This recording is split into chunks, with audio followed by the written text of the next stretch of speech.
3 taon matapos ang Tournament of Power, at ang pagkatalo ni Goku kay Moro, at 3 taon pa ang lumipas at sa timeline na ito, lahat ay nasira.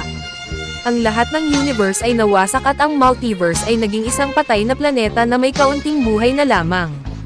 Si Jaco, isa sa mga opisyal ng Galactic Patrol, ay isa sa mga nakaligtas sa nakamamatay na digmaan, na nagdulot sa lahat ng Z-Fighters at sa buong multiverse na mawalan ng kanilang buhay. Kasama niya ang isang time traveler, na si Volcado. Si Volcado ay isang time traveler at siya ay may kakayahang gumawa ng bagong timeline. Nakita niya, na ang timeline na ito ay ganap na nasira at nawasak dahil sa malawakang digmaan, na naganap na hindi kayang pigilan ng sinuman, na nagresulta sa pagkamatay ng lahat ng mga Diyos kasama na ang lahat ng iba pa, kabilang ang mga anghel, na nag-iwan sa multiverse na walang naggagabay. Nang makita ni Volcado ang sitwasyon, hindi niya alam ang gagawin.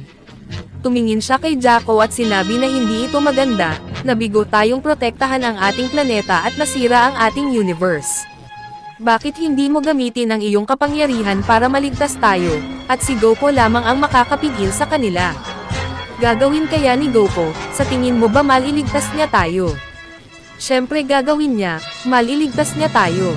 Sana ay bigyan mo siya ng pagkakataon, alam ko ang tungkol sa iyong kapangyarihan, sana ay pagbigyan mo siya, kung pagbibigyan mo ang aking kahilingan, sigurado akong ililigtas niya tayo, at magkakaroon siya ng lakas na kailangan niya para tapusin ang digmaang ito bago pa man ito mangyari, o kahit na mangyari man ito, sapat siyang malakas para tapusin ito.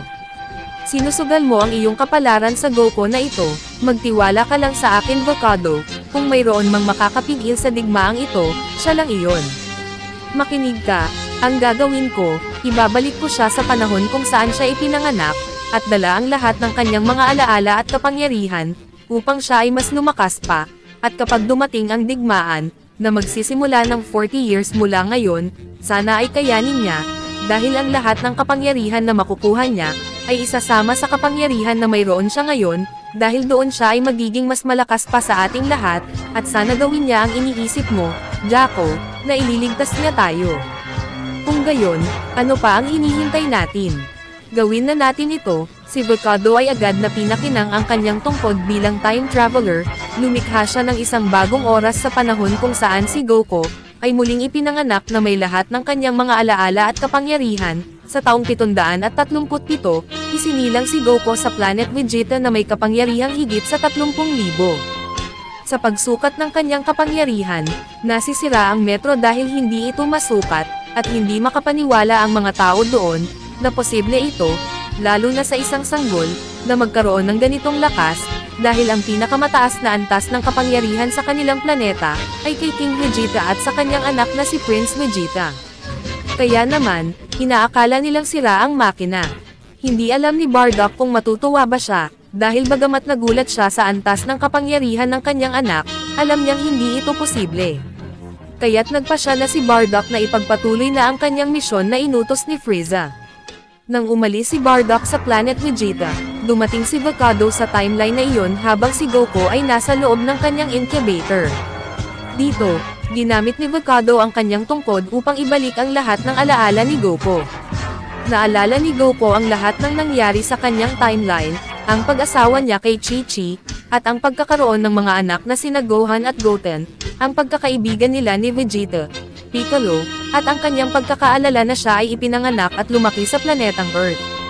Bagamat nasa antas na siya ng Master Ultra Instinct, si Goku ay nalilito sa mga pangyayari dahil siya ay isang sanggol pa lamang, at hindi niya alam kung paano magsalita, at nagkakaganito na siya, na may alaala ng nakaraan, dahil doon nagawa niyang gamitin ang kanyang kapangyarihan, hanggang sa bumigay ang kanyang katawan.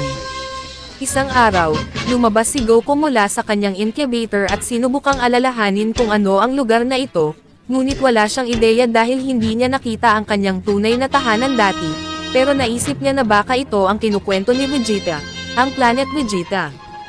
Hindi nga agad na naalala ni Goku na dadating na ang puwersa ni Frieza sa planet Vegeta, na may balak na wasakin ito. Hindi niya agad naalala na si Frieza ang Sum-Ire sa kanyang planeta, at nang makita niya si Frieza doon, nagbigay ito ng idea kay Goku na narito si Frieza upang sirain ang planetang ito. Kaya sinabi niya sa kanyang sarili na gagawin niya ang lahat upang iligtas ang planetang ito, at umaasa na hindi bibigay ang kanyang katawan. Agad ding dumating si Bardock at nalaman niya ang dahilan kung bakit nandito si Frieza. Habang pinapanood ni Volcado ang lahat, napagtanto niyang may gagawin si Goku, kaya naisip niyang kailangan niyang bigyan si Goku ng lakas. Kaya ginamit niya ang kanyang tungkod upang bigyan si Goku ng kakayahang gamitin ang ilan sa kanyang kapangyarihan, nang hindi bibigay ang kanyang katawan. Dahil sa gagawin ni Frieza, nais ni Bardock na iligtas ang buhay ni Goku, habang si Frieza ay nagpapawala na ng isang Death Ball patungo sa kanilang planeta. Nang malapit na ang Death Ball, buhat-buhat ni Bardock si Goku at nakita niyang huli na siya, ngunit umalis si Goku mula sa mga kamay ni Bardock at hinarap ang Death Ball at nagawa niya itong lusawin. Ang lahat ay hindi makapaniwala sa kanilang nakita, dahil ang isang sanggol ay nagawang tunawin ang Death Ball, na sapat ang lakas upang wasakin ang buong planeta. Labis na nagulat si Bardock at si Genie, at gayon din si Frieza nang makita niyang may tumunaw ng kanyang atake, kaya inutusan niya si Zarbon na tingnan ito. Dumating si Zarbon sa planet Vegeta at sinabi, "Mukhang nagmamatigas pa kayo, mga unggoy." At nang makita niya si Goku, huli na ang lahat, nagpapawala si Goku ng isang Kamehameha Wave patungo kay Zarbon. Sinubukan ni Zarbon na patulsikan ang atake ngunit masyadong malakas ang Kamehameha Wave, at hindi siya makapaniwala na ginawa ito ng isang sanggol, at agad na siyang namatay. Ang lahat ay natakot at nagulat sa kapangyarihan ni Goku, ngunit sa parehong oras ay humanga sila dahil hindi nila akalain na kaya niyang gawin ito. Nang marinig ni Frieza ang balita na namatay si Zarbon sa kamay ng Saiyan, nagpasya siyang tingnan ito ng kanyang sarili. Nang makita niya si Bardock, sinabi niya, "Ikaw pala ang pumatay sa isa sa aking mga tauhan. Ano ang gagawin mo ngayon, Frieza? Papatayin na kita." Nang papatamaan na ni Frieza si Bardock ng Ki Blast, nagulat siya nang makita niya ang isang sanggol na si Goku, na tinunaw ang kanyang Ki Ball, habang nakatitig kay Frieza.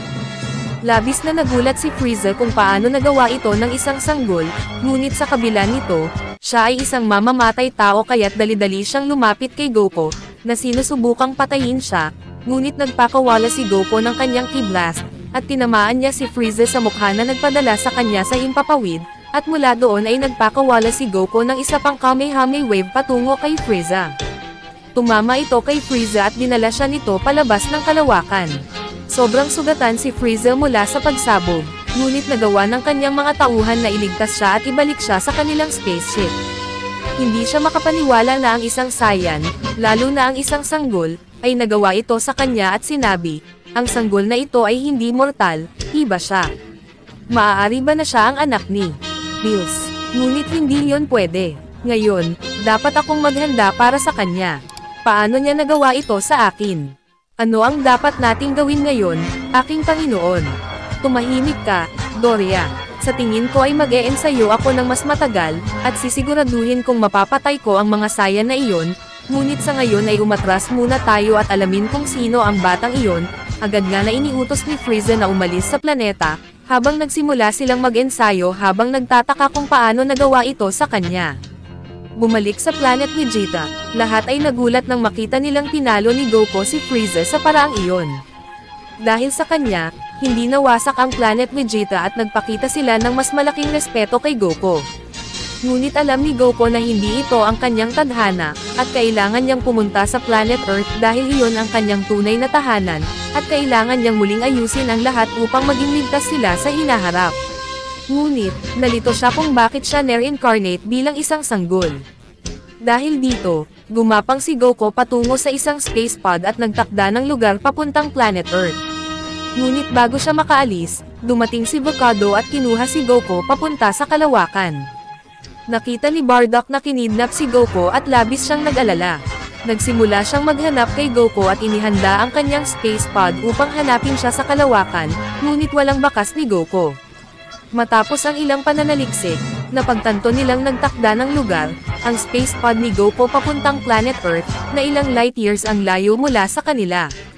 Wala na silang oras upang hanapin si Goku dahil kailangan nilang maghanda, dahil baka bumalik si Frieza, ngunit determinado sina Bardock at Genie na hanapin si Goku. Sa kabilang banda, dinala ni Volcado si Goku at sinabi niya, "Ikinagagalak kitang makilala, Goku. Naiintindihan mo ba ang lahat ng sinasabi ko? Ako si Vocado, at ako naman si Jaco, ang pinaka-pogi. Ako ay isang time traveler at may kakayahang baguhin ang realidad para sa mas magandang kinabukasan. Para kang isang Diyos na pangit. May kakayahan kang maunawaan ako at mayroon kang kapangyarihan at alaala mula sa iyong nakaraang buhay. Hinangat ni Vocado ang kanyang tungkod at binigyan si Goku ng kakayahang makapagsalita. Ano, binuhay mo ako? Bakit mo ito ginawa sa akin? Makinig ka sa akin, Goku. Sa hinaharap, may mangyayaring kakilakilabot na digmaan kung saan mamamatay ang lahat ng mga Diyos, Espiritu, at lahat ay mawawasak. Kaya't lumikha ako ng bagong timeline sa panahon kung saan maaari mong palakasin ang iyong kapangyarihan at maging pinakamalakas na mandirigma. Dahil dito, taglay mo ang lahat ng iyong kapangyarihan, ang iyong Super Saiyan God, ang iyong Ultra Instinct, at iba pa. Ngayon, kaya mo nang magsalita, ngunit ang iyong unang dapat gawin ay muling buuhin ang iyong buhay. Babalik ka muli sa planet Earth, makikilala mo ang parehong mga tao. Ngunit ngayon, may kakayahan kang baguhin ang kasaysayan at gawing mas malakas ang iyong sarili at ang iyong mga kaibigan. Sa loob ng 40 taon, ang lahat ng kapangyarihang makakamit mo, ay masasama sa iyong kasalukuyang kapangyarihan, na magpapahintulot sa iyong maging pinakamalakas. Wow! Ang digmaang iyon ay magiging pinakadelikado. Oo, tama ka, Goku. Sa susunod ko na lang sasabihin ang lahat, dahil kailangan mo nang pumunta sa planet Earth ngayon, dahil darating si Lolo mo Gohan upang hanapin ka. Sa wakas, makikita ko ulit ang aking lolo. Okay, pupunta na ako sa Earth. Muli kitang pupuntahan, Goku, sa tamang panahon at ipapaliwanag ko pa ang lahat ng mas detalyado. Paalam na, Goku, sabi ni Vocado habang itinakda ni Goku ang kanyang lugar at ipinadala na siya sa planet Earth.